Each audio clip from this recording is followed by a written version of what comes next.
Oh. Man, we're finally here. 3 years in the making, we finally here. I didn't even know the major was. Like, man, we ran the city. You know what I mean? We ran the city. No, that's unfair. Right. I mean, I was proud of that. We weren't close to Magic City. Nah. By the dean of high school basketball coaches. The dean. I ain't care nothing about Jack, though. Told the young lady, I said, he definitely married up. You're 27, is that correct? It hurt because I'm human, Yeah, right? rightfully so. But I'm going to give you more to hate. Just stay tuned. You gonna get your first one tonight. Give me the rock. Right, we're gonna stop and get some chicken. Right. So we laugh about that. You ride with me, gonna get that chicken. Yeah. Did you ever heard that story that the scouts were coming? Came to see him. and saw Willie Mays. Come on Wednesday to catch me. The team they went to, we don't beat them 4 out of 5 times, so, maybe they'll help them out. Thompson is overtaking who? There's no question that Thompson is taking over They got who. the best blacks and they got the best whites. Interesting this year. Yes, sir. Man, oh man. Mike, I'm not gonna tell you how long I've been trying to get this brother over here, man. I ain't gonna, because I consider myself a closer. So I call over there to PG. I said, hey, I'm trying to talk to Coach LeBeaux. I'm just knowing I'm going to get a secretary or somebody. He said, okay, I'm going to put him back. I'm going to put you back there. And lo and behold, I said, I'm trying to get Coach LeBeaux. This he? I said, damn. I said, I'm stage fright now. Like, How did I get him? I just want to leave a name and number. I ain't expecting to get him. He said, yeah, man, I've been watching film, man. What you need? Who is this? I said, damn. I said, I feel like Champ on Harlem Nights. If I'm ready. Ready? Shoot you already. What's going on, Coach? Oh man, blessed, man. Blessed. Can't complain at all. Good stuff, bro. Good stuff. Birmingham, we have Birmingham and surrounding areas. Yes, sir. We got 3512 Selm up in here tonight. Yes, sir. Yeah. They got the shirts on over there. They got the They repping like that? like that. Dang, I can get me one of those. So Birmingham and surrounding areas, we have Coach Darrell LeBeaux in the studio with us tonight. So man, we appreciate you coming in. Thank you.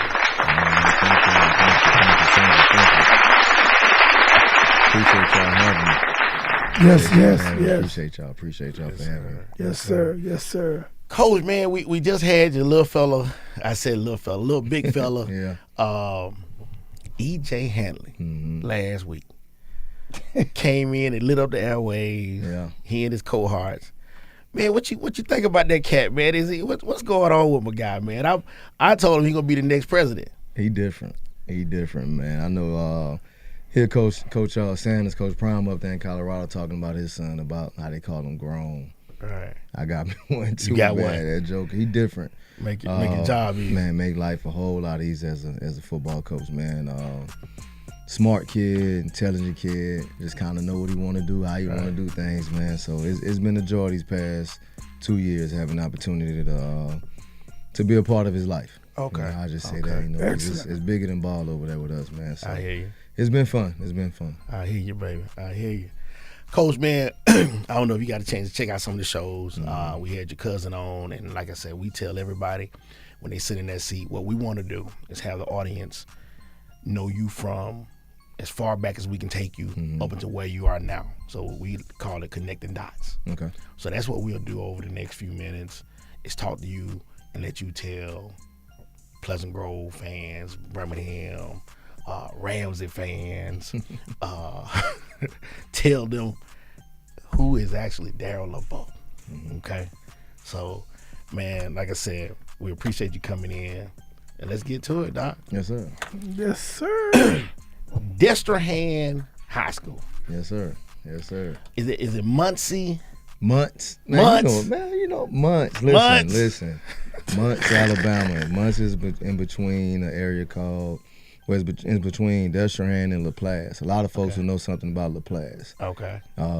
If you blink, you'll miss it. Okay. That's where my grandfather was from. My biological father is from that area also, man. In the area where we from, we had 3 streets. My grandmother lived on Kendall Lane. Man, you talking about stopping on side of the road and digging up the grass to get worms to go fish. Really? Just go fish with my grandfather. It's like that over there. Man, listen, I can throw a rock and hit the levee. Wow. And go stand on top of the levee and look in the Mississippi River. Really? You know what I mean? So, man, That's y'all what's know up. something about months, Yeah. Louisiana. Yes, Yeah, sir. Doc. Yeah. Oh, yeah. Oh, Jay got I can't even speak of thesaurus and everything. Hey, Coach, he's been known to create some words I had to put in my thesaurus. Yeah, I have. Yeah. So, Coach, you play down at Destrehan, right? Talk to me about that experience down there. What size school is that? 5A. 5A is the biggest in Louisiana. Okay. Oh, really? Okay. Yeah, they actually just won the state championship last year. I got a chance to go back home and watch them win the state championship. Wow. Man, Destrehan traditionally gonna be a powerhouse in football. Academically, gonna always be one of the top programs in the state. Also, it's combined of basically the east side or the east bank of the Mississippi River, in St. Charles Parish, which is considered one of the river parishes. Right. And then on the other side of the water, you have Holmville High School, which was part of St. Charles Parish also. Man, you have Destrehan, St. Rose, New Sarpy, Muntz, Narco. Narco is actually another area when I was actually going to Destrehan where I lived at. Okay. You have football players like Jeremy Parquette. They played at Southern Miss, won the Super Bowl with the Steelers, which is my cousin. You have Jamal Johnson, played 13 years in the CFL. He's actually acting now. Wow. If I'm not mistaken, the wife of Coach Johnson, that was a receiver coach with the Saints, which is now the head coach of the is it the Houston Gamblers? Yeah. Used to be the head coach at Tulane. Okay. His wife is from the St. Rose area. Ed Reed from St. Rose. Man, Ed Reed actually just named a park after my uncle, Parquette Park, which is named after my uncle Herman Parquette. Okay. That's what and that was my next bullet point. Mm-hmm. So, I had Parquette because I wanted you to talk about that because what was he to Ed Reed? Mentor, basically like a mentor, father figure. Him and 1,000 others. It's funny that he called me about once a week. We talk, have conversations. He kind of grabbed me in the time of need, and it's crazy because it's my uncle, but he really kind of grabbed me and turned my life around. Okay. In the time in the need, man, he kind of stepped in and pushed me. Shoved me in the right direction. Right. Sometimes we need that shove. Oh man, listen, it was a firm one too. Yeah. But man, he's been a mentor and he's been the father figure and that guy to so many in the St. Charles, St. John, River Parish. So does he coach? Nah, he's a retired educator. Okay. He retired from teaching, went back, and that was kind of his role. His role was kind of to go around and to grab those guys that's in a little bit of trouble and kind of step in. He almost was, I guess, like the dog whisperer. He was the human whisperer for a lot of us, and he just had that gift, that gift to talk to anybody. I don't care how bad or how tough you thought you was or who you thought you was. He had that gift, man, to being able to have a conversation and grab you and talk with you and kind of help change your life. And if you talk to anybody, man, they gonna respect what Mr. Parquette said. So, he had this thing. He'd walk up to you and he kind of check you. He'd be like, move, watch out. And he'll kind of pop you in the chest with the back of his hand. How you doing, young man? And through all these years, I kind of finally got to that point to where he'll do it. It didn't bother me. Like I ain't had to flinch no more. Right. But that was almost like the point of, okay, you growing up. Right. You're starting to get it. Right. You know what I mean? So that's my guy. I love him to death. Talked to him the other day. Man, my uncle's 84 years old. Wow. If you see him and talk to him, he still go play golf. Really? Still going to work out, man. So that's my guy. Mean a lot to me. A whole lot to me. Good stuff. That's awesome. Good stuff. Good stuff, man. So you play. What are you playing down at Destrehan, man? So man, I went there my freshman year. Played running back. Okay. Played running back. We were still running the wing T. The varsity was transitioning to the spread, which is crazy. My head coach my freshman year was at Ohatchee this past year, Scott Martin. Okay. Which Coach Martin is now at I can't think of the high school he's at now, Glencoe. Okay. So he's at Glencoe here in Alabama. Yeah.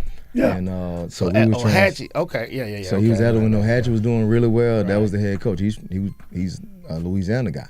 Oh. And so and then he left, and I had Coach Robichaux. So when we kind of transitioned, so I still played running back, and then the spring going into my sophomore year, I went to quarterback, played some quarterback in the spread, was playing quarterback, doing well.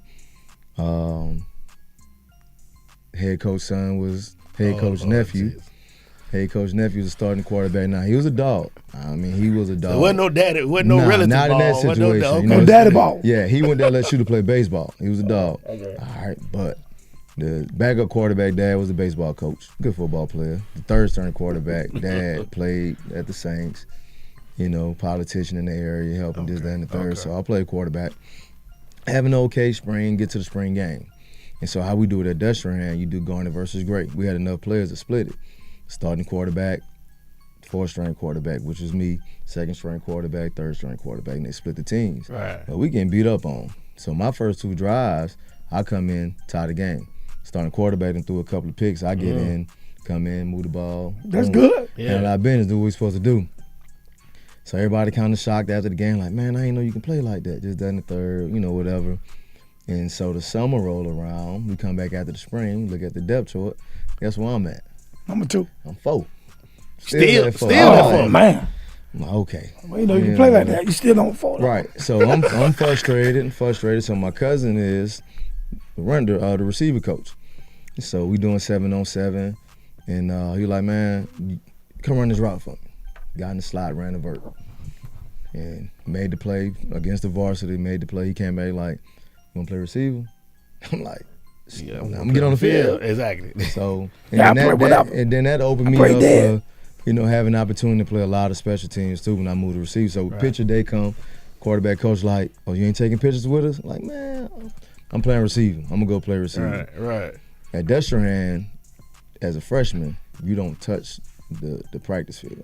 Like you don't go on the practice field. You had your own practice field. Right. You ain't go that way. You didn't dress varsity. So play freshman ball, play JV ball, and then there's like 5 of us that got called up just to dress. Right. And at Destrehan, if you know anything about Destrehan, it's about tradition. Like if you're a freshman and you dressing, that means something. Yeah. And so sophomore year, moved to receiver, played receiver, JV, started JV, played special teams.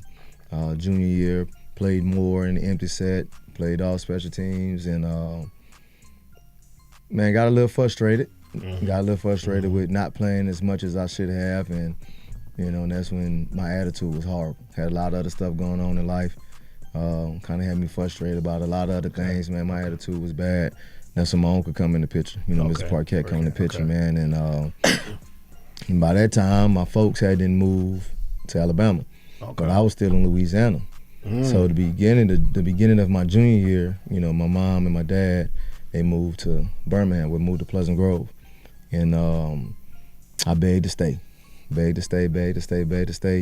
Mom got pregnant. At the time, my dad heart condition was getting a little bit worse. And after the season, they said, "Gotta come home.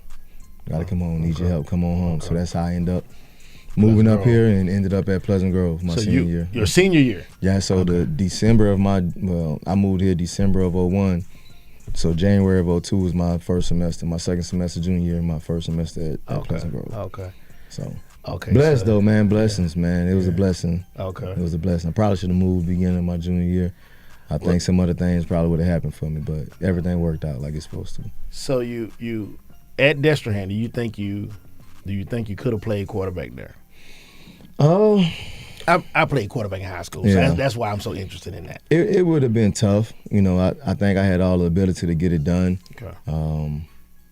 Situation was different. The guys in front of me, I'm a realist looking back at it. I know I was better than being number 4 on the depth chart and pushing could, to be number 2. Right. But man, Luquette, my guy Luquette, which is the head coach at Homeville, that's ran rival now, he was a dang on good ball player too, so can't take nothing from him. But everything happened for a reason. Yeah. Everything happened for going to receiver ended up being a blessing for me. Okay. and it worked out. You know, it worked out for me. So you come on up here to 35127. Yes, sir. Yeah. Now I know whoever was the quarterback over there at that time had been the quarterback probably from right here. You know how it go. Yeah. Because I mean, at Pleasant Grove at that time, It was different. it's not the same. No, sir. Okay. No, sir. It was different, man. Yeah. So, and back then, you know, no exaggeration, I probably could throw a football 65, 70 yards. Wow. And so coming in, just showing off, kind of like, you know, new guy in town. Right, And so one of the coaches who messed with the starting quarterback, like, you seen the new guy from New Orleans, right? You know, he seen how far he can throw the football. And he did a great job of coming to grab, hey, man, you know, you think we need to get together, work on our timing, you know, playing quarterback. Yeah. Rest the routes for me. Yeah, man. But he was like, hey, man, you think we can work on our timing for next year? And see, and when I got there, they was still running, you know, wing T. You know, he was still running a variation of the wing. Right. And so with some spread here and there, but man, he ended up being a great guy, man. That was my guy, and ended up playing receiver. You know, ended up being the first All-State receiver in Pleasant Grove history. Really? Yeah. Okay. And, man, I started both ways. I was the only player on the team to start both ways at Pleasant Grove. So started at cornerback and receiver, punted a little bit, played some quarterback that year too. So I think my team was the first team to make it to the third round in school history too. So my senior year, man. But Pleasant Grove was different. Okay. It was different. So you played receiver mostly, cornerback mostly, and some quarterback in Pleasant Grove. Okay, I didn't know that. Yeah. Had to punt in the game too. Running back. Yeah. Yeah, a little bit of everything. Running back and down at Destrehan and switched on over. Yeah. So that's interesting because, you know, Jay, I know you're finna bring us on to the next portion. So man, that's all right, man. We were talking to EJ about that same thing. Right? He moved from he's what he said, a great state of Virginia. Yeah. I still didn't find out what he meant by that. That joke was being sarcastic. Yeah, he was being sarcastic. That's what I wanted to know. That joke, listen, man. You know Virginia. Yeah, man, that dude though. And he had gone from there to Mississippi and then to Spain Park. Yep. So I said, well, you know, I knew it had to been a quarterback over there before you got there. Because y'all were they probably about 3-4 years in the park ball at this point, you know. So he went on and talked us through that, you know. Yeah. So, and it's it's amazing. It's the same story. A lot of the places you can go, it could be Hoover, it could be Fairfield, you know. It depends on who's on that field. Yep. You know, who's wearing that cap, especially and at that has the whistle. Yep. You know, and that's something, man. I say that has changed a lot of players to basketball, or went from quarterback to receiver. Some of these parents and dads, and just like the Oklahoma drill has changed a lot of football players to basketball. Yes, sir. Yes, sir. Yes, sir. Definitely. Yeah. So Coach, man, we at Pleasant Grove. First, we said first All-State receiver over there. Okay, but you said you played a little quarterback. Played a little bit. He got hurt. Blake got hurt one game and had to go in and play a little quarterback. You know, I guess we'll be Wildcat now a little bit. Right. Okay. Punt. Had to punt. Played some. Started at the corner. Right. Just a little bit of, whatever was needed. I got you. Whatever was needed. Now, is that all you played at Pleasant Grove, or did you play basketball? I played basketball. Played for Coach Grant. Played basketball and long jumping through the javelin. So you track too? Okay. Did track too. Then finished my senior year. My dad passed December of my senior year. Sorry to hear that. And so when he passed, you know, I kind of stepped back to kind of make sure little brothers was okay and was straight too. So in which, you know, that's a whole nother conversation too. So, man, my dad passed December of my senior year, December 14th, 02. Of your senior year? My senior year. My mom moved back to New Orleans by the end of February. And I lived in Pleasant Grove by myself my senior year. What you mean by you? I lived by myself, Smithfield Forest. Really? Now, where I lived at across the street and 3 houses over to the right was, of course, my cousin Frank and my Uncle Charles and my Auntie Theta. So they kind of stayed across the street, but I lived by myself my last 4 months of high school, 3 to 4 months of high school. Okay. You know, my mom, she just needed to be back home with her mom and her brothers and sisters, you know, going through, you know, losing her best friend, losing her husband. And, you know, now that we talk about it, I've always been a little bit more mature for my age. So she didn't think about it as I'm leaving my son. Right. You know, she felt as if he'll be okay. Right. You know what I mean? So, you know, we've talked and have conversations. She's apologized about it since, but I'm like, man, I wasn't thinking about it like that. Right. You know, You was trying to get through it too in high school. Yeah. So, and you know, by that time I had already signed to go play ball at Miles because I wanted to stay closer. You know, I had other opportunities. I had a partial offer to Sanford, Tennessee Tech. Northern Illinois came in late, wanted me to come play running back. Offered me a partial, come and earn the rest, and I was like, I'm gonna just go. I just didn't want my mom to pay for school, you know, and having the chance to go to Miles for free, and stay closer to home, which I thought I was staying closer to home at the time, but man, it was one of the biggest blessings though. You know, I definitely enjoying my time at the Dirty MC. The Dirty MC. Now, who was your coach out there at Miles? Coach Streeter. Wade Streeter. That's my guy. Talked to him today. He was at the Parker game. He came watch our Parker game. Then I think he came to 2 other games this year too. So that's my guy. Still have a great relationship with him. He looked out for me. Coach Streeter looked out for me. Okay. You know, he looked out for me, definitely. Now, what all did you play over at Miles? What's crazy, man, so I went to Miles on scholarship as a receiver. Okay. Went there as a receiver. I think I ended up playing everything except for O-line and D-line before I left. Okay. So, man, played receiver.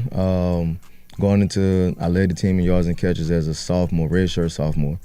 Going into the spring. Okay. Starting quarterback, like third day of practice, tear his ACL. Coach really kick a kid off the team, and we got one freshman in camp from Tennessee. So I told Coach, you know, hey, I'll go to quarterback for the spring to get us through the spring. Right. You know, to get some other guys in here, get Alice back healthy, and ended up winning the starting job. And so he called me in June. Joker called me, said, hey, you the starting quarterback going into the season. And I'm like, what? How did this happen? I'm like, what? And so, man, ended up winning the starting job, ended up being the starting quarterback the beginning of my junior year. So that was our first time playing Sanford.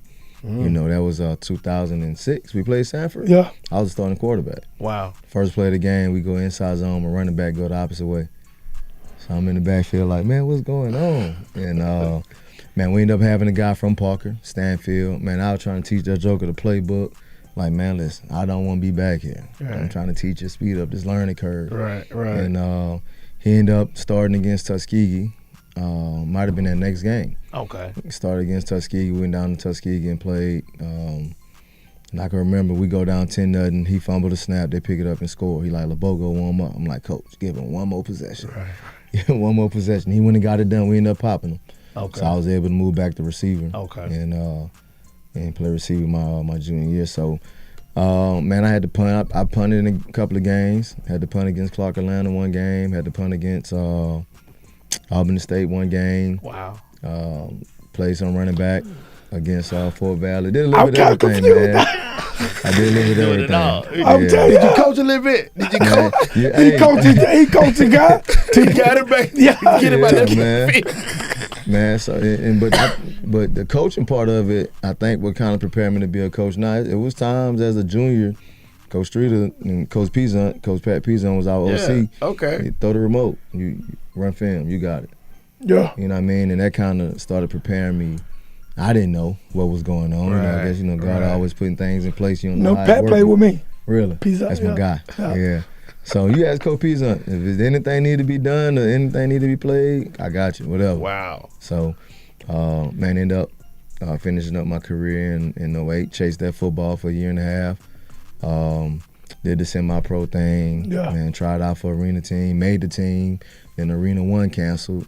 And so the contract that I had with the Columbus Lions, they ended up bringing all the Arena 1 guys down to Arena 2. And so then they wanted me to come back the next year and work out again. I'm just like, man, I'm kind of done with it. I ain't want to be just chasing the football. Man, I had the chance to do my pro day at Auburn. Off the strength of my dad's name. Okay. And they let me come down and run, and went down there, did well. You know, prior to the draft, I knew I was going to get drafted. Just wanted an opportunity to get to camp. Got a few phone calls, and folks was asking, like, well, where you been at? You know, because I had to run underneath the last name LeBeaux Warren in order for Auburn to let me run. So when they figured out who my dad was, they were trying to say, you know, where you been? You know, what's going on? What else can you play? Can you do? So thought I would have got a shot in camp. I don't think I ran fast enough. You know, I ran mid 4.5s, you know, at height and weight and stuff. So you know, everything happened for a reason. Man, did that semi pro stuff for a year. Like, man, y'all can have this. Y'all can have this. So yeah, man. What did you major in at Miles? Mass comm. I'm a mass comm major. Okay, so communication. So how did you get into? Because I guess you had to go back and do the certification. Man, so when my receiver coach my freshman year was Coach Holmes, which is the head football coach at McAdor. Okay. So that was my receiver coach my freshman year at Miles, and at the time, I think Coach Holmes might have been at Hoover. He was at Hoover at the time. He used to fuss at me all the time. Get your butt back in school. You working for free. You working for free. Man, so my first 5 years, I basically worked for free. My first 3 at Bessemer City. So you were coaching? I was coaching. I was basically volunteering. And, wow. And so what I would do at Bessemer, I would go sign the book every day as a sub. So I was a full-time sub. So I would get sub pay every day. And then plus the stipend that I would get for coaching. Okay. And so I did that and ended up getting married and had a son. So I had to bring a little bit more money to the table. So then finally got in school working on my master's at Montevallo, man. And I was at Shays Valley. And, you know, I tell my kids all the time, like, if it's something you want, you got to go and get it. Right. You know, so when I was at Shays Valley, that second year I was officer coordinator. Okay. So I would go clock in at 4:30 at Home Depot warehouse in McCalla, 5086. Wow. Go clock in at Home Depot. I would leave 11, 12 around lunch. You talking about 4:30 in the morning? In the morning. Let's let them know. You talking about in the morning? Drive to Montevallo. Wow. Take my classes, my 2 classes, right? Leave Montevallo, drive to Irondale for practice. Wow. To coach football. Did it every day. Didn't miss a day. Who was the coach over that end? At Shays Valley, Bill Smith. Okay. So that was Deron Payne and Keith Mixon junior and senior year. Right. I was there with those guys and did that. Then Coach Smith got let go at Valley, and he went down to Mumford. So when I went to Mumford to interview, the principal there was like, hey, here go another route you can take. You can finish your 20 hours on your master's, or, because I had already had my practice pass, I had all my tests passed. Right. And so it was like, or you got 3 years to take these 4 courses and be done. Right. Like, let me do the 4 courses. Right. Because I just wanted to get certified. Exactly. You know what I mean? So, because this is year 13 coaching. Wow. But, you know, in the classroom is on the year 9. I think this year 9 for me. Okay. Year 8. Okay. So I think this would be finishing 9 for me. So, you know, that's 5 years, you know, that I missed out on. Right. But Coach Holmes pushed me to go back to school. Man, got situated, and here we are now. Dang. Yeah. That's strong, bro. Yeah. Okay, so mass communications major. Mm-hmm. Did you play anything else? I know Lane said he played a little baseball out there. Yeah. So I did track 4 years. Same thing, javelin, long jump, alternate 4x1. And I actually hooped a semester. Really? Yeah, so my quarterback, Jonathan Harris, QB, and Jesse.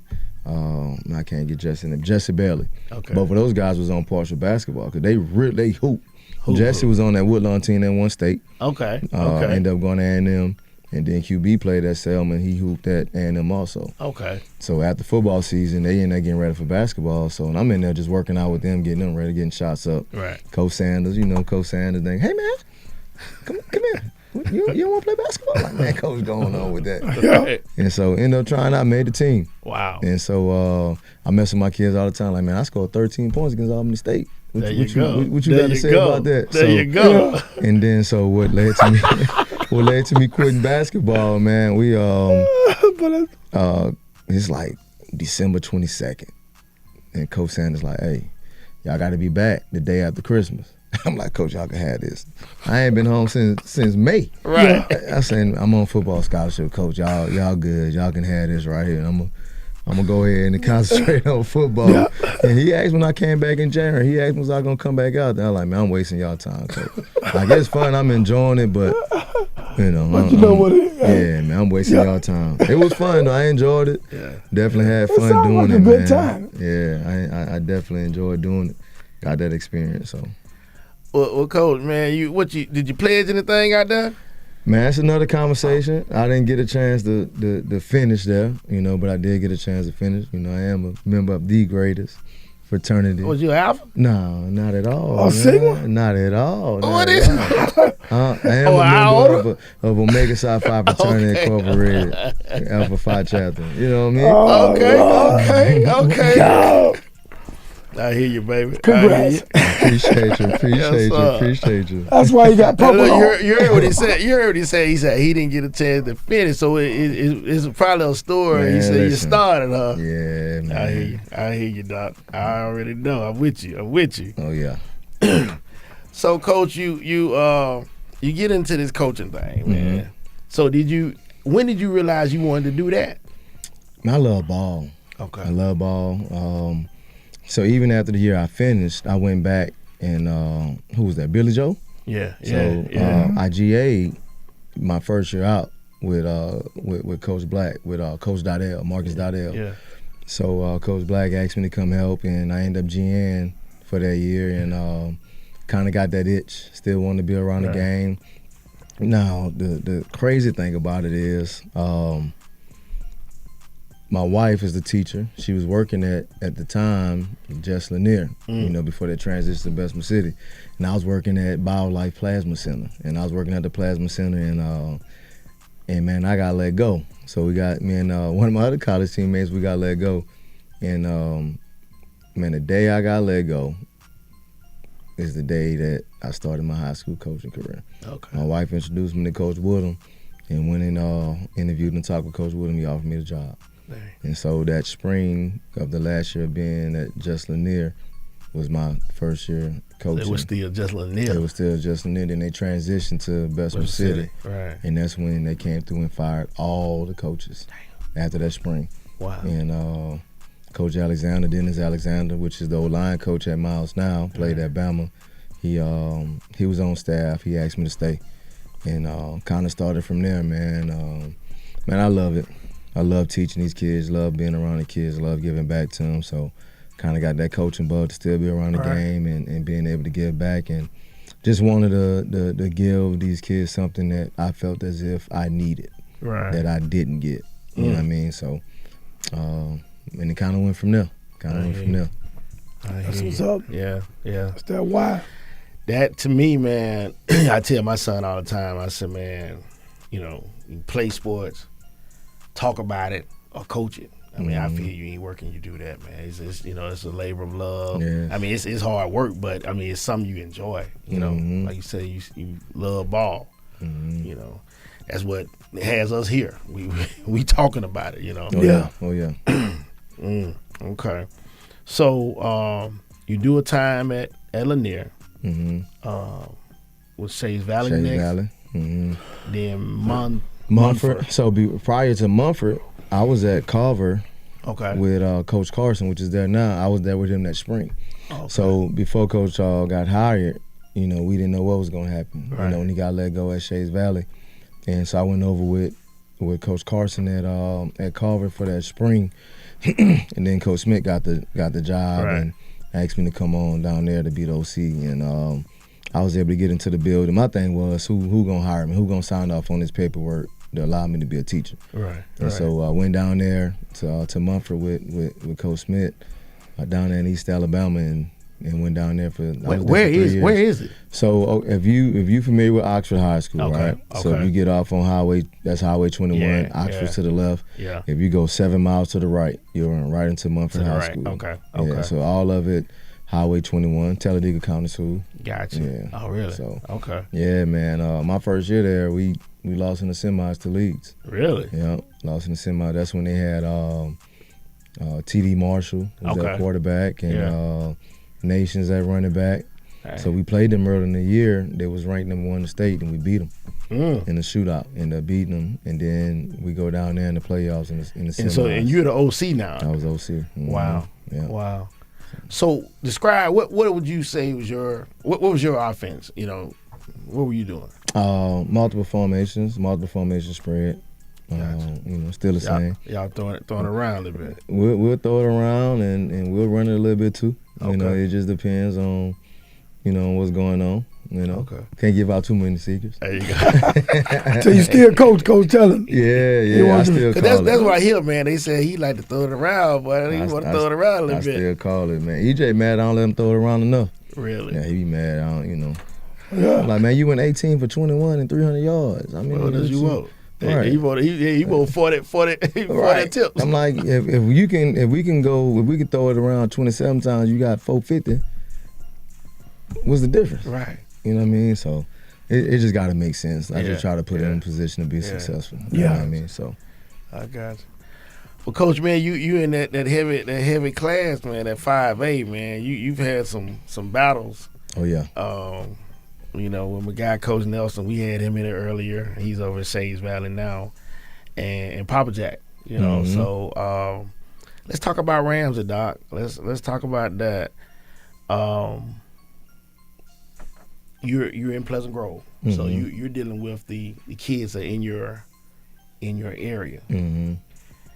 How do you feel with Ramsey being a school that they can test to get in? Okay, do you feel you at a disadvantage? I mean, nah. I mean, it is what it is. You know what I mean? If that's the cards that you dealt, if you're blessed enough to be in that position, then you got every right to take advantage of it. Exactly. I mean, it is what it is. If I was in that position, you know, it'd be the same situation. You know what I mean? But you know, I get it. I understand. You know, from the magnitude of it, it just really come down to depth for us, quality depth. Let me say that. You know, we've been the smallest 5A in the state the past 5 years. Like literally a kid away from being 4A. Wow. You know what I mean? So in one year we was 0.5. Kick the coach. Hey man. Listen, one year we thought we were, and I really think they just Pleasant Grove. All right, boom, that's it. We're gonna set it off for them because of the way we was playing ball, at the time. Wow. But we should have been 4A without a doubt these past 4 years. Like when I say 0.5, like 0.5 kid, 1.5 kid. 2 kids. Like we've been that close. Look, Coach, we had some coaches that been talking about recruiting and all this. Man, you gotta de-recruit. Like, hey man, we need the little flute player and the little drummer.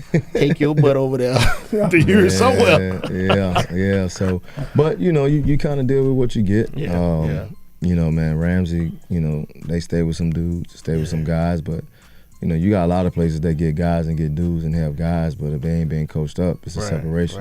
Man, my hat's off to Coach Nelson from when he was there, and Coach Pop, man, he doing a damn good job. So, my hat's off to those guys, and 2 things about it, man. If you spill some milk on the ground, you got to do 2 things. You got to either clean it up or leave it there. There you go. Can't complain, man. Clean it up and keep moving, get it done. Got to figure it out. Right. Okay. So, I mean, y'all been battling, it seems like, y'all going to play once in a year, and then y'all got to see each other to get to your destination. Now, is that about to change? I'm hearing, I know in basketball they might do away with, because when mine was coming through, we would always end up seeing somebody from our area, and one of us would go, They changed it in 7A. They doing it different to where they don't have to play cross with the Huntsville region in 7A. So now they may shift and they may cross with this region or cross with this region over here. So that's kind of shifting in 7A, but it haven't came down to 5A. I mean, to me, you probably got your state championship in that particular round. Okay. Now, like I said, you said earlier, we had done a little research. So from my understanding, you had spoke on this matter here, and I'm talking about the whole PG Ramsey, Tim Keenan situation. If you could share with us what that looked like back then, and just your take on it. Talking about when the game we played when he got hurt, right? Man, so we was already down a lineman. Ended up losing another lineman. We ended up losing 2 more linemen that game. Right. So we ended up having to put a kid that, 2 different kids, and actually that played D tackle. Okay. And so you get a situation where, we call in zone one way. Right. And then a kid thinking we going this way, and then you get in the cut going this way. And so now it looked nasty, in which it did. You know what I mean? So we blocking this way, and the kid cutting thinking we doing this, and so now it looked like a high-low. Okay. You know what I mean? And frustrating thing about that was that following week we was off. So the only thing we wanted to do is just get back to playing football. Right. Anybody that's ever played against me, ever coached against me, know and understand. Because that's what made me mad. That's what made it worse. Right. Because the simple fact that a lot of folks then they started to try to frame the program, and my thing was, so we allow in this situation, which is bad. I'm not disagreeing with that, to basically take away everything we done, and now we're dirty, and now we do these different things. You can't go cut the film on at no other time and see that. Right. You know what I mean? And so that's what kind of had me a little bit furious and frustrated. And then the guy going to the blame game where this coach that made him do this and this guy made him do that, when the guy that they was blaming didn't even coach O-line. You know what I mean? So and all that had to do was a conversation. Right. You know what I mean? And me and Coach Nelson ended up having a conversation. And we talked, and he had some guys on his staff that was actually with him at the time that coached me in college and knew who I was and spoke on my character. Right. And and kind of went from there, man. But it was a bad situation, frustrating situation. But with no reason at all would we do no bull crap like that. Gotcha. Wouldn't coach that. Wouldn't allow a kid to be around my program doing that bull crap. And I don't want to throw no salt on no wound, but it was a situation early in that game where my guy that got hurt, how he got hurt in that same game was on bull crap. Okay. You know what I mean? Okay. But that's a whole nother whole nother conversation, but that never came up. Right. You know what I mean? Then we playing on TV. It's the game of the week. And it looked bad. Without a doubt, it looked bad, but nobody knew the dynamics of that guy hadn't played a snap on offense. Right. And they didn't know the play. Right. You know what I mean? So. Well, I mean, and the whole thing, because like I said, my son was in that particular class. We had played with Tim and against him in basketball. And I knew growing up, that he played down in that area. And so, they were the hot boys. Levert, well, I think I saw him out on the baseball side of it. And he was talking about how good they were. I'm like, man, well, let's just get them together, man. We had a little group that hadn't lost either. Let's see what it looked like. But I didn't realize they were actually a year older. Gotcha. So we never did get that. I would have loved to have seen that game. It could have been a really good one. But mine went to, he played over. He grew up in Hoover. He went to Spain Park for a minute. So, and went to Berry also. Okay. And so when we would come back and play, that was always that tension. It was always, little plays out the whistle. So yeah. But man, still, man, Tim respectable kid. Crazy is my son trained at Kevin. Okay. And Tim trains down there, so I see him. His love, even with his little brother, his love. Man, and I think we done kind of got past that. And even him and one of the kids that was a part of that play, man, they end up having a conversation, and everybody kind of moved on from it, man. But it was more so a lot of folks around the situation that didn't have nothing to do with the situation making it worse than what it was, man. But man, we don't get down like that. You can't go cut on film and find another play ever in my 6 years, my 5.5 years being at Pleasant Grove. So that's what really just made me mad. Like, we gonna let this one play define everything that we've done. Right. You know what I mean? And you can't go find it, because that ain't who we are, that ain't what we represent. And that's why I wanted to ask it, because, like I said, in doing our research, I was like, get this man a chance to put this thing to bed. Like you had mentioned Hatchie earlier. We did Coach Probst, and so we gave him a chance to talk about that situation and put it to bed. You know, like Mike told him, man, you ain't got to apologize no more. You know, you said it enough times. You said, you know, and be consistent with what you're doing. If it wasn't y'all, I wasn't gonna say nothing else about it anyway. There you But go. since y'all asked, I mean, you know, I'm just beyond it. You know, everybody try to make Pleasant Grove and Ramsey a rival. I'm like, man, that's not. If we weren't in the region, we probably wouldn't be playing. It's just a great region football game. Right. I mean, we played 11 times in school history. Now the rivalry is Town in Fairfield. That's Pleasant Grove rivalry. That's have always been. Right. You know, the rivalry for Pleasant Grove. I'm like, you know, rivalry. We ain't no rivalry, man. It's a region game. Right. You know, it just always It just mean have a to be a whole good lot. game. Yeah. You know what I mean? Yeah, When we that- play it. So. yeah. You let folks create what they want to create, the narrative they want to create. So They're gonna do it anyway. oh yeah, Yeah. oh yeah. You can't stop it, and like you said, talk about it, don't talk about it. That game's still gonna probably bring that That kind of energy. atmosphere. Yeah. Oh, yeah. Yeah. Coach, you've been in what? How many times you made it to the state? 3 years in a row, man. 19, 20, and 21. Okay. 4 semis in a row. 19, 20, 21. This past year, 22. Okay. Been in the playoffs every year since I've been at Pleasant Grove. So Okay. I think I know a couple of Parker game gave me my 60th, officially 60th win. Should have Head as a been head 61 as a head coach at Pleasant Okay. Grove. Should have been Okay. 61, but you know, you can't go down there and play folks and win like you do without getting in a little trouble. So we had one taken away from us versus Oxford. Okay.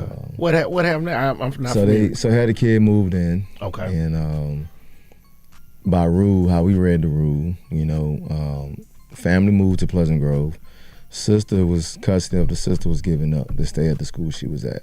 Well, by rule, we thought, okay, she's no longer a part of the household. Right. And so got turned in, basically saying that she could have lived in Pleasant Grove and still went to her school, but she had to be in the household with the family.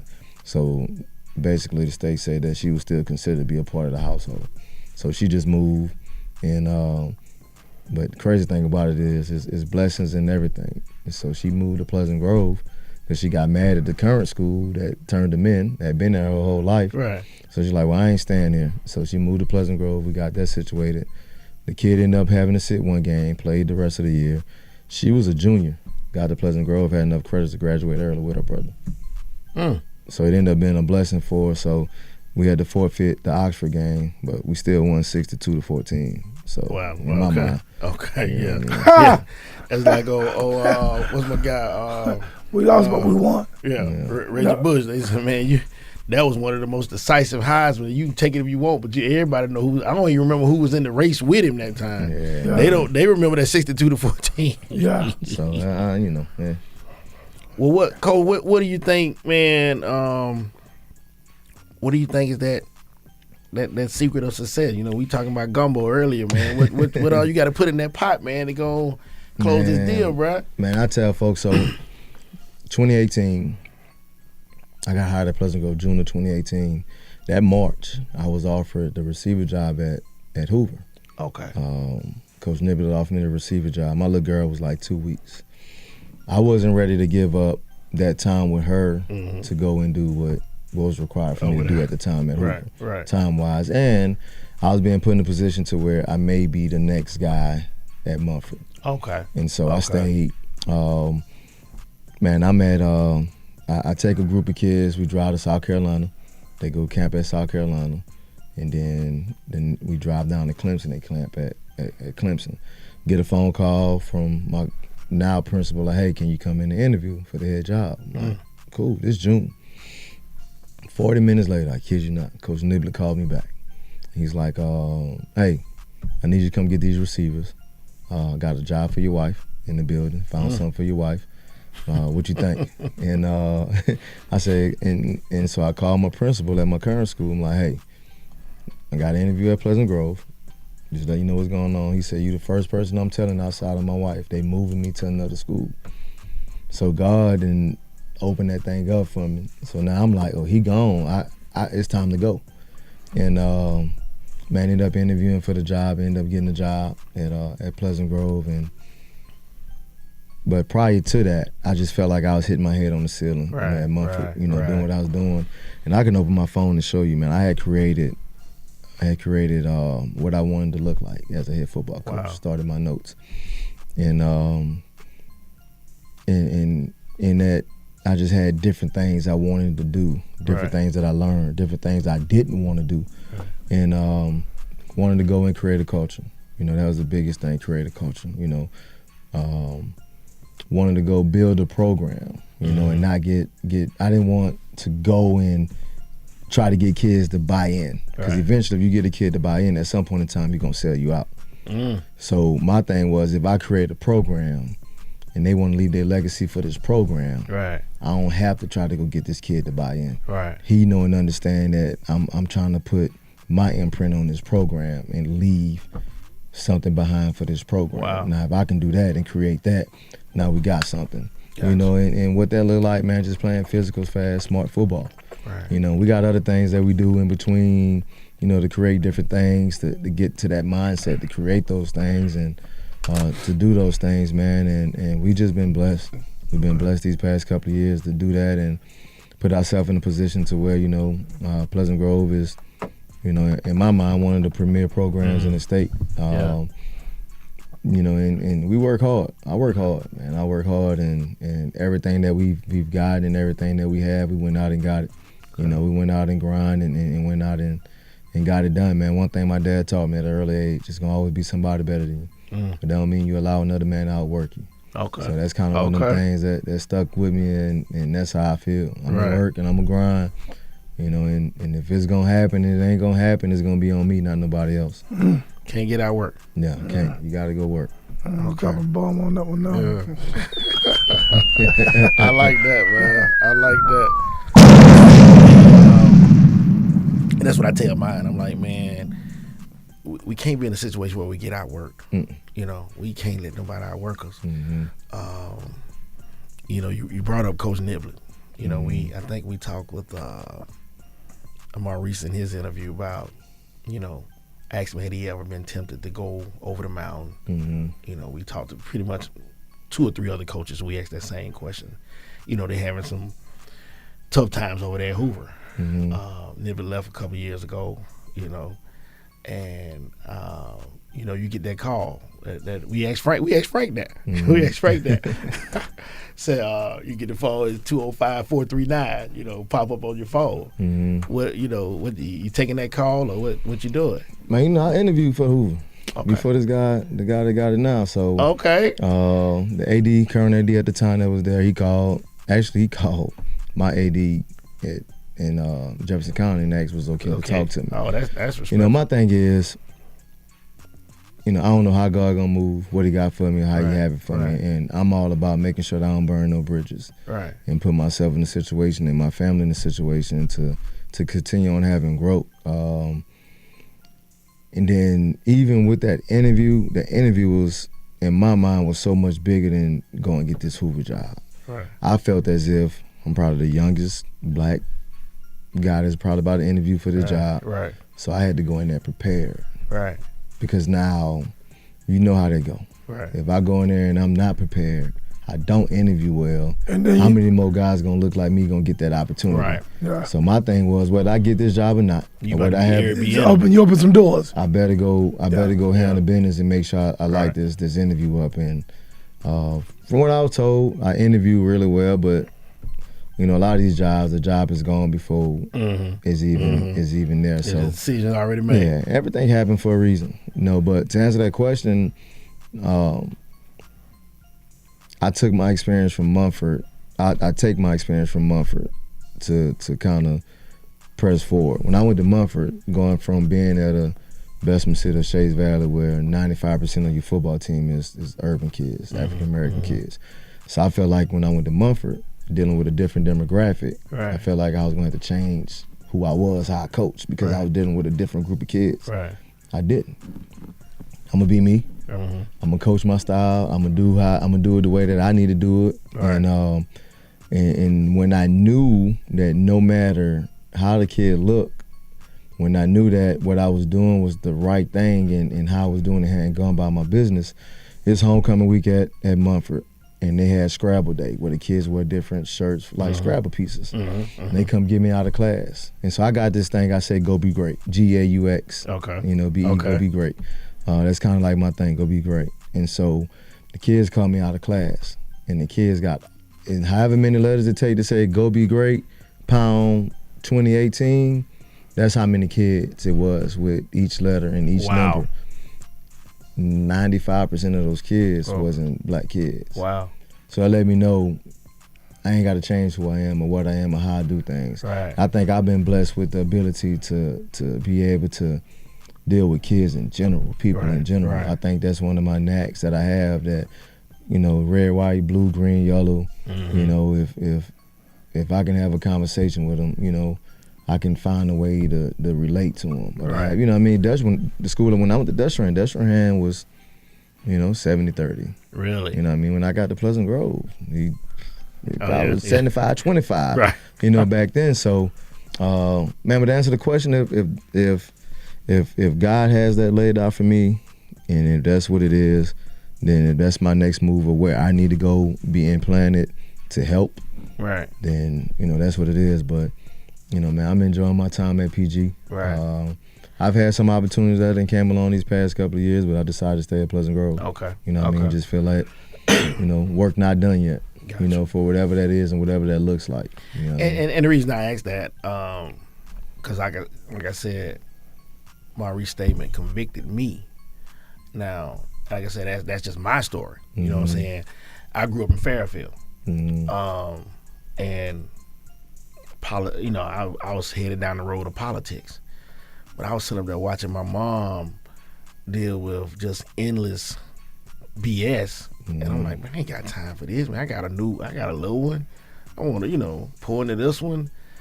And, you know, you had a whole situation with Dion at Jackson State. And, you know, you back at your old high school. And like you said, now it looks totally different than when you were there.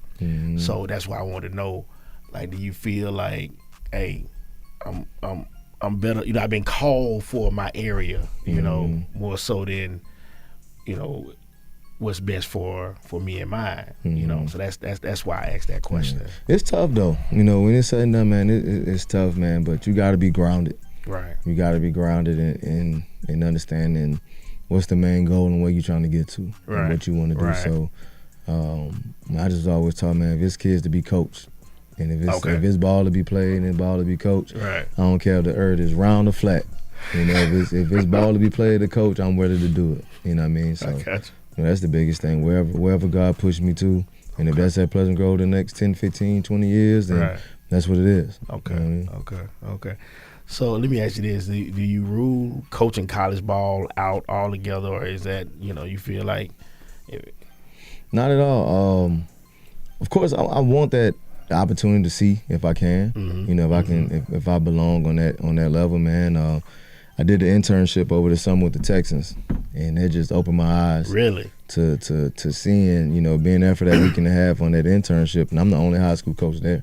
Really? On the Bill Walsh Fellowship Program, and just being there for that week and a half, man. The details, and it's just football.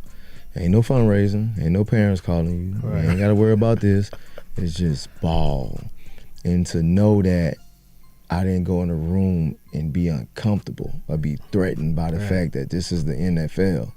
Now, when I walked in that running back room, because I worked with the running backs and seeing everything on the wall, the play calls and everything, I was comfortable. I'm like, oh, I know this. And I get down to watching game film, and my last 2 days, man, I was blessed with the running back coach said, you got Indy, run Indy. Or even after my couple of days being there, we doing practice, the starting running backs with me doing special teams. You know, and they trusted me with these guys on the league, but that just kind of, you know, put it in perspective. Like, hey, you can do this. You can do it. Dang. You know what I mean? This ain't something that's so far out of your reach. Right. You know what I mean? Because the ultimate goal in my mind is that. Yeah. You know what I mean? And, you know, I'm not a perfect man by far. I'm a praying man. I'm a God-fearing man, but I'm far from perfect. So, you know, when these doors open up, man, you get a chance to, because I was laying on the sofa. I had just had hernia surgery. I'm sitting down. My wife don't want to let me move. And I get the phone call about the internship, man, I almost ain't gonna hurt myself. You know what I mean? I'm like, all right, God, let's go. You know what I mean? So now the Texans would have said, hey, we don't want you to come back. I wasn't coming back. I wasn't coming back. That's the truth. Keeping it real. Man, I enjoyed it though, man. I That's the learned a truth. lot. I Wow. learned a lot. I learned a lot in that small time, man. But, Yeah. Now, so D'Amico, they won today. Beat my Saints. I was Yeah. kind of torn. Man, I was like, I forgot about that. I figured you would be Man. man, listen, man. Listen. I had a restaurant down in Bessemer. So J. Boo and one little lady, they would come through when they were in high school. They would come through and eat. So I've been a fan, you know. As a matter of fact, he had played over Hoover on that last pound before you go to junior high. He played on the team with my godson. And so I've been knowing him for a while. Okay. And I'm like, man, what are they doing? Like, I'm trying to figure out what made the Saints think we just need to go get Carr. man, listen, don't get me started. I tell folks all the time, you know, my pops played 13 years with the Saints. So I done been through the horrible times, the bags over your head. Yeah, they ain't. To the Super Bowls, to crying the go see primetime play in the Dome at night versus the Saints. The Monday night game against the Cowboys to go see one of my favorite players, Emmitt Smith. So I done been through it all with the Saints. So it ain't nothing that I know. I done Sigma's his seen. favorite player. I forgot about that. Whatever, man. I like that. 22. Go ahead. So look, so I know I done seen every way to lose as a Saints fan. So it's just frustrating, man, because I think we didn't have to. You know what I mean? I'm a Jameis fan, without a doubt, man, and I just think we went and got a guy that's. I ain't taking nothing away from Carr, but okay. if Jameis healthy, if he don't get banged up the year that he get hurt, it's a different situation. 5-0, weren't it? I mean, that's all I'm saying, man. One of the top quarterbacks in the league, period. So, you know, that's just the only thing. You know, that's just the only thing, man. You know, don't get me started, man. Don't get me started on my Saints. My bad, bro. So did you know D'Amico before this situation? I know you said you coached at Lanier. I'm just saying, was there a connection there to get you there or no? I worked his camps. So when he was still playing with the Texans, I worked his camps a couple of times, and during the lockout, I mean, we had the lockout in 2000. So that spring, Miko called the defense at Bessemer City. Right. And so we coached that year together, and then he did the spring because he moved back home with Mom.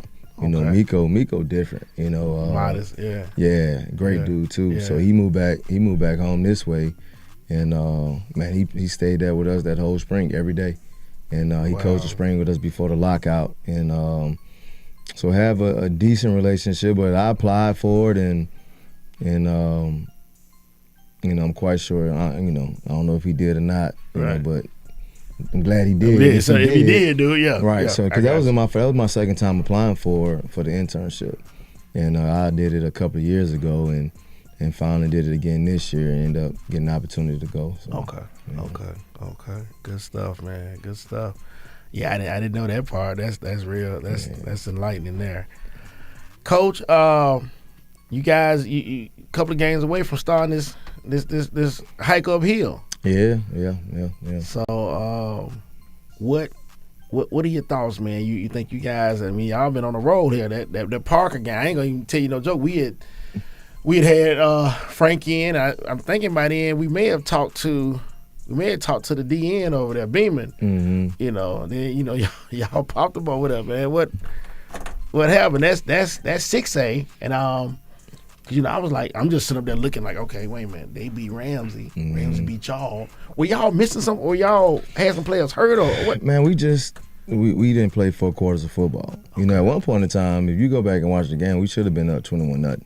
Really? At one point in time in that game, and I had to go back to the drawing board. This group I have now is different from a lot of groups I've had. Okay. Not talent, not that aspect of it, but they're different. So I had to go back in the lab and reevaluate ourselves and reevaluate how we was doing some things to get some things fixed. Man, our biggest thing right now is staying healthy. Okay. You know, quality depth, creating depth. You know, and what that looks like. You know, and playing our brand of football. You know what I mean? You can't go out and play against a Papa Jack team. You can't go out and play against no Ramsey team and not play 4 quarters of football and expect to win no football game. So we went out there, played a quarter and a half, and the results was what it was. You know, we give up a touchdown. We up 10-7, and you give up a touchdown with 40 seconds left in the half. And that's the first time when I went in the locker room and it felt like we was down by 3 touchdowns. And that's when I realized, okay, my approach got to be a little bit different. Okay. And so went back in the lab, got back to work. You know, we starting to get some guys healthy. You know, Parker game, I was missing a couple of starters, you know, off the defensive line and offensive line. Really? So we kind of just been challenging our guys, you know, just, man, focus on us. Focus on playing Pleasant Grove brand of football. Okay. And let the outcome be the outcome. You know, whatever that look like, if we can go and say, hey, we played Grove Street brand of football, then if it ain't the way that we wanted to be, if we can say that we did that, we can live with it. Okay. You know what I mean? Okay. So we didn't play our brand of football. I got you. And when you play against a good football team, you get your tail pop. Yeah. I got you. So you back at home, you played at Pleasant Grove, and you coaching at Pleasant Grove. Mike, I meant to bring this up earlier. Man, they said when he transferred in, but he coming there with a little, he could dance a little bit, man. I mean, say you pop like it or something. Cole, man, they said you came in and took all the 4 girls, man. Oh man, No. you just you know, it just that accent was thick. Yeah, you New know what I Orleans. mean? That New Orleans accent. That's when Chopper Style might have was going globe. You know, bounce music is that's what we grew up on. So they were just not getting the Chopper Style and some of that stuff. So they, you know, they was a little bit behind. So, you know, New Orleans, man, that's what we do. You know what I mean? We enjoy having bounce a good ever time. crossover in Alabama like that? I mean, A little bit. So you had DJ Jubilee that made Jubilee. You know, you have the DJ Jubilee block party. Folks would know about that, but you know, it may get to Birmingham on Mobile will get a lot of it. Mississippi, but you know, but it wouldn't get all the way up here to Birmingham. So, but you know, commercially, and it's real big though. Oh yeah, it's a whole. Now you starting to see it a whole lot more in Drake, Beyonce using it, Sexy Red, and all. Everybody starting to Beyonce touch. do got that beat. You make me. So, okay, see, I didn't know that. Okay, I didn't know that's what they considered. Everybody using the we call it the beat. You know that give me that beat, that trigger break man. with that break. That trigger. So, and then what's the one you showed me the video? To my Frida. Oh yeah, Big Frida. Big Frida. So you got different genres of bounce music in New Orleans. Wow. So you know they call that. They would say that would be sissy bounce. Right. And then you have the other bounce music. Right. So you have different genres of bounce music, but you know, it's so many different talented folks in Louisiana, man, in New Orleans that it's scary, man. Wow. It's scary. But bounce music, man, that's what I was telling you about Trigger Man. Yeah. Dun, dun, dun. Yeah, man. So and then that was I think the snippet of that was taken from a group from New York. Yeah. And that's when they kind of took the beat. And if you know anybody from New Orleans can give you a bounce, the bounce beat, because that's kind of what you grew up on. Right. You know what I mean? And it ain't nothing for Manny Fresh is big on that. Manny Fresh is big on the bounce. A lot of folks, you got to think, Cash Money, originally when they first started Cash Money, a lot of the artists was bounce music. Juvenile did bounce music. You know what I mean? When he first started. You know what I mean? So,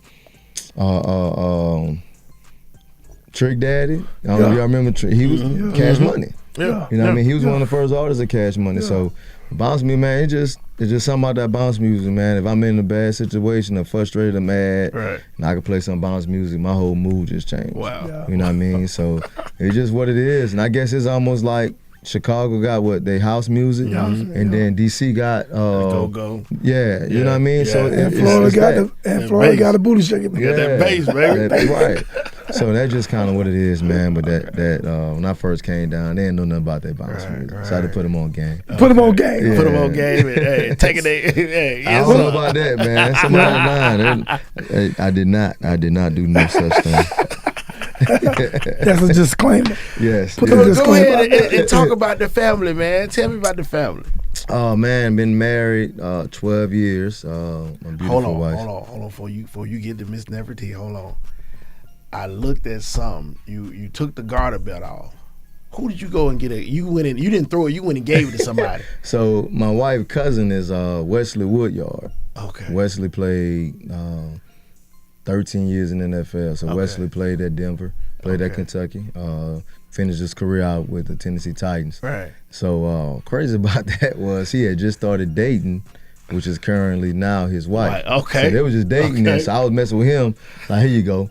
And what's crazy, I actually threw it, and he caught it. It actually landed on him. He caught it. Okay. So they were meant to be. and he ended up getting engaged the following year. Wow. So Wow. He blamed you for it. yeah, you know he did. You know he did. So man, we had fun at the wedding, man. So right before they say he may kiss the bride, Right. I said, hold on 1 second, and I went over there. He fixed my tie, then he gave me some mint spray, two sprays, Yeah. and then went back over there and kissed the bride. Man. Well, look at So, that. y'all Look wild. at y'all. Look yeah, at man, them. we had to enjoy Y'all ourselves, Y'all wild. clean, man. I checked them out. Yeah. That's So all good. you met this young lady, man, and Yeah, at Miles, man. Met so really. my She went to sophomore Miles, too? year, yeah, she came my sophomore year.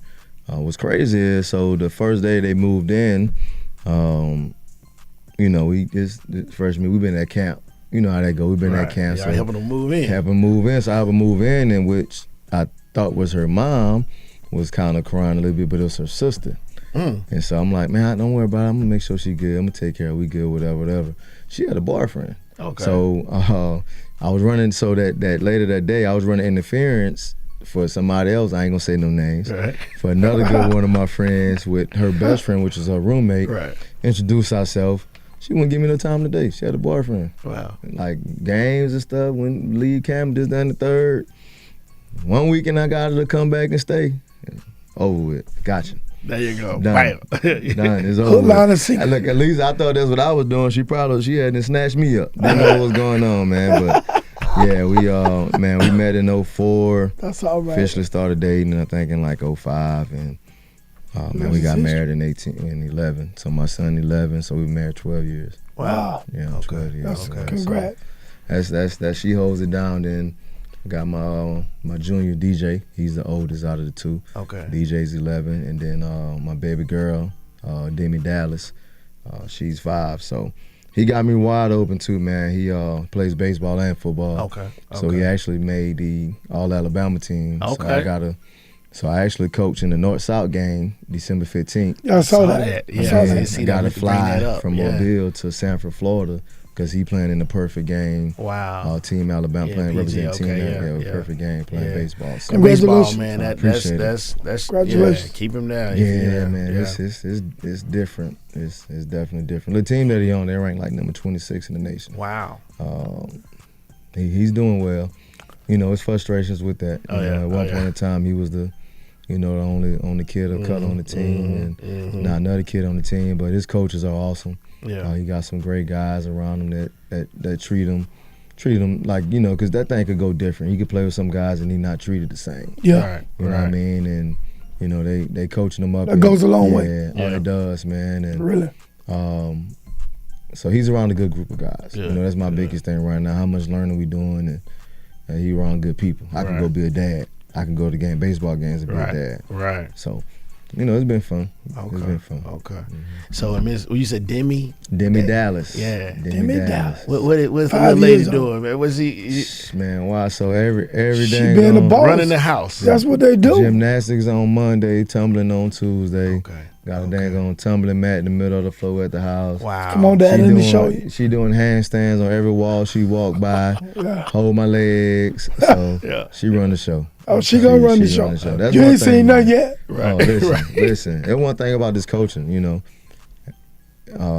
After a loss, man, and knock on wood, blessed not to have a lot of them, but man, you come home, she ain't care about no wins and no losses. Yeah. Daddy. You don't care if you call the right player or and not. it's the same. It's the same hug every time I walk through the door. Yeah. Right. It's like, let me brace myself because she coming. Yeah. And the rest is relevant. Yeah. You know what I mean? That's the beauty of it, man. That's what marriage is and home is too, though. You know, it's like I kind of equate that thing to a safe haven. Oh yeah, gotta you be. know, gotta be. when you're out there, man, you got so many hats you gotta wear, including daddy and husband. But when you come home, man, it's like, okay, I'm home. It's my safe haven. You know. Yeah, you gotta dang gonna be able to let some of that out, man. Yeah. Relax a little bit. You know. Good But them little daughters though, they something else, and it only gets worse. Don't tell me that. Yeah, my daughter 15, Jake. Yeah, and the older they get, man, the worse. I mean, in a good way though. Right. Yeah. They something. So, Coach, tell me about your coaches over there, man. Man, my defensive coordinator is Leonard Davis. Okay. Me and Coach Davis first started coaching. He was the D-line coach at Shays Valley. Okay. And we actually went over to Mumford together. Okay. We've been together for a while. This is actually his second year as my DC. So prior to that, it was Charles Graves. Coach Graves was my DC. Another guy that I met at Mumford, he came my last year at Mumford, was at Meridian, from the Black Belt area down there. Yeah. Coach Graves has been coaching like 20-something years, so he actually left and went to Pelham last year. Okay. I think he kind of getting close to retirement. Okay. You know, Okay. Financially, I couldn't do what they could do. Right. Got him situated, got him back. So Okay. he's back over there with me, helping me on offense this year, doing running backs. I'm the coach of quarterbacks right now. My Coach Graves doing running backs. My O-line coach is Chris Ruffin. Okay. Coached him at Bessemer City. He played at Miles. All-conference guy at Miles, doing my O-line. Receiver coach is Coach Arrington. Coach Arrington ran Huffman Park Youth League for years. Really? Coach Arrington is doing a great job over there with me. Strength and conditioning coach is Kevin Brown from Extreme Fitness. Me and Kevin been friends 20-plus years. Linebacker coach is Tim Woods. Tim played ball at Miles. Another Omega man, just to throw that out there. All-conference guy over there at Miles. And then my outside linebackers is a guy named Austin Stevens. I don't know if y'all remember a couple of years ago, Miles had a white guy playing the mic. Yeah. That was All-American. Yeah. That's my kid. He played at Mumford. Played for me at Mumford. Really? And I sent him to Miles. Ended up being 2-time All-American at Miles. He's doing outside linebackers for me. Okay. And then my cornerback coach is another one of my former players from Bessemer City, Brandon Bonner. Brandon played at Arkansas State. Y'all Came got back a home. young, pretty much a young group man. over there, Then man. my safety coach is Alex Reedy, a Pleasant Grove guy. Okay. Been there for a while. Then have another offensive coach, Coach Robinson. Coach Robinson was at Monroe County for some years and at Smith Station. So this is his second year with us. We haven't had much turnover, man. I lost my O-line coach, which Coach Ruffin was already on the staff. He was working with D-line. Right. And my O-line coach ended up losing him. He got married and moved to Mississippi. Okay. But we haven't had much turnover, with the staff, man. That's a blessing. That's one thing about it. I'm funny about who I bring around them boys. Just from the aspect of, coaching ball, but you got to be a good man. Right. I got to make sure I put good men around these guys. We can figure out the football part. Right. And it's hard to find good men, not football coach. You can find a good football coach. Right. They be horrible people. So it's hard to find a good football coach and a good man. Right. You know what I mean? So being able to get some quality guys around these guys. Everybody on my staff, man, if I had to leave my daughter and my son. Wow. I'm comfortable. That's strong. I'm comfortable. Yeah. You know what I mean? So It means a lot. Yeah. Yeah. So that just kind of. I like that ideal, though. I like the ideal of, some people don't care, like, I just want to win. Right. I don't care if the joker cuss out his mama, but I'm just. Oh yeah, and that's tough. It's hard. That's hard to find. It is hard. It's hard to find. And sometimes you wind up not even, like you said, sometimes you wind up finding somebody with good character. May not be. I'm not saying in your case, may not be the best ball coach, but you can groom them. Right. You know. Heck yeah. Oh yeah, definitely. Yeah. Or maybe struggling a little green in the area of coaching ball, and you can train them. But anyway, that's big. What you're saying. Yeah. Coach, what do you teach over at Pleasant Grove? So right now I'm basically finally got it situated where decent schedule. Okay. So I have a couple of study hall classes for some older kids, and also we have the academies, which our kids go to Oak Grove and Heartown and Minor. And so basically I'm the holdovers. So if a kid missed the bus, I got them. They come back early, I have to get them. Right. And then I have that study hall group. Man, my first year at PG, my first year as a head football coach, I was doing driver's ed and English. Wow. And still having to do strength and conditioning my first year at PG. Okay. So they stuck it to me good. They stuck it to me good, but it worked out, man. Yeah, it's working out for you now. Yes, sir. Well, Coach, man, look at that camera, man, and tell your fans, the parents, what you and the student body, what you need from them for this push, man. It's right here on y'all. Man, just need y'all to be locked in. Man, need y'all locked in, need y'all supporting, and whatever that look like for you. You know, come out and support these young men. Man, push them. To my parents, you know, continue on doing what you're doing, continue on sacrificing the things that you're doing, getting them there, making sure they have what they need. Continue on being a great supporter of the Grove Street football program and the brand of what we're doing over there. Man, faculty and staff continue on helping us in the way that you guys are helping us, the things that go seen and unseen. So continue on loving up on them, you know, and just be there for them in the small things, and you know, and let's see what happens. Yeah. Okay. Birmingham, man, that's Coach Darrell LeBeaux. Yes, sir. Man, we appreciate you, Doc. That's strong. That's strong. Appreciate y'all. Yes, sir. Mike, another one. There's another one. And another one, like DJ Khaled would say. Man, hey, it's been great, man. And a lot of times I sit back, man, because Jay, man, I mean, like, he does a good job. But, man, it's just, to me, man, just sitting back, learning, catching up, getting to know some of the coaches, getting to know. Right. I mean, it's been a blast for me, you know, just, this is like one of my favorite things to do now, is to kind of sit back, get to know the coaching, I mean, it's so motivating, so refreshing for me. Yeah. I mean, I was just telling my brother, man, I hadn't been this motivated about high school football since I probably played high school football. Right. You know what I mean? It's like, I'm looking forward. I'm almost like, we was like, are we going to do the interview today or are we going to go do it Wednesday? I'm like, no, we need to do this interview today because I've been waiting on it. Yeah, man. I appreciate y'all having me, man. It's a blessing. It's a blessing to have a platform where you can come out and actually, you know, and y'all make it comfortable. Yeah, you know what I mean? And I ain't feel uncomfortable. I'm glad some questions y'all didn't ask, though, because I probably would have said it. But, you know. Hey. Okay, well, it's going to be a part two. It's definitely going to be a part two, you know.